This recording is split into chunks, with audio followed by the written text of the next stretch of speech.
it's good fun. Days like these are great. You get the whole industry together, and to have, companies and corporations like Interbet and Cape Racing who are so generous with sort of time and energy into making a day like this possible is it's fantastic for everyone.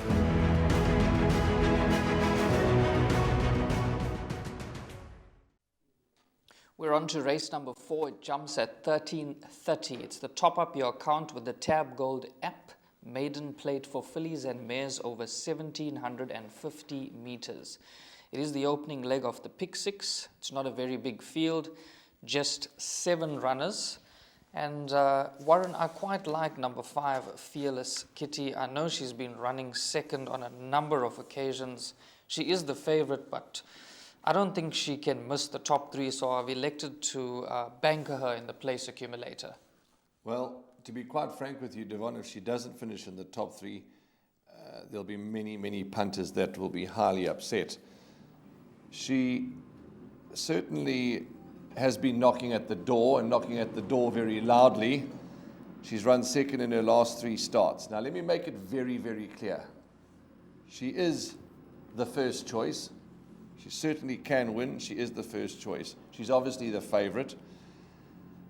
I wouldn't be taking the rent money and putting it on her for a win on the nose, because number 5, Fearless Kitty, has had ideal opportunities in the past to get it all right, and she hasn't. I found a bit of value here in the form of number 4, Amble In.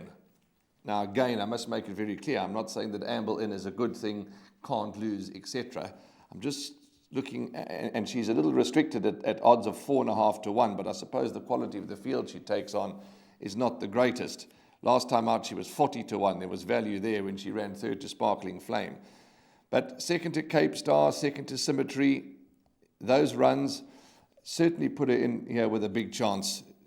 Sherman Brown rides for Judy Guthrie. Their statistics are fairly good. Sherman Brown's ridden this filly 6 times for 3 places, so that's good enough for me.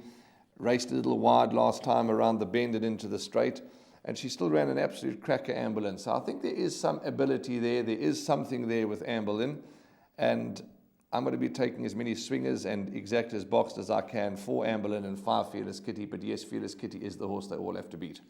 Yes, well assessed, Warren. Amble In has run extremely well at Scottsville, and you don't want to leave a horse like this out in the opening leg of the pick 6. I think you've got to throw in at least 3 or 4 runners here. Numbers 5, number 4, number 7, and number 3. So you got to throw in those 4 runners, unless you want to take a bold stand and banker number 5, Fearless Kitty. But she has had her chances, and she is very short in the betting. So you might want to throw 1 or 2 other horses in. 2 quick questions for you before we wrap up the first leg of the pick 6. Talking of other horses, what do you make of 7, Tempelhof? Because I'm on the fence with her. I find her hard to assess. When I think she's going to run well, she doesn't. When I think she's not going to run well, she does. She gives me no confidence, but she does get some respect from me. Yes, I'm in full agreement with you. This is a very difficult horse to assess. She's extremely well bred. She's currently trading at 3 to 1. And Keegan DeMello, he's riding at the top of his game, so that is a plus. But as Warren touched on this horse, not easy to assess, but cannot be left out. So you've got to throw a horse like this into the pick 6. Victory Vision, number 3 from the Doug Campbell stable for Mr. Ford, Warren Kennedy. No doubt the cheek pieces have started to bring out the life in her.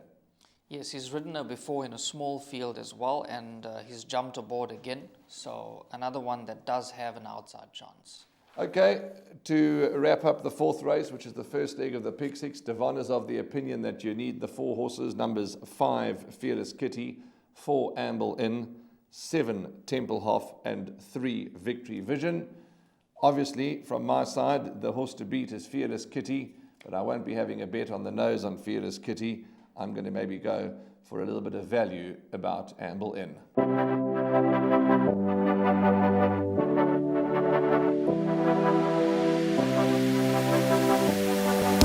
The betting, the not so much anymore, is more down to my own fault. I need to get studying again to get the edge back. But yeah, it's a great product. I love the exchange. It's really, in my opinion, one of the better bookmakers, if not the best bookmaker out there.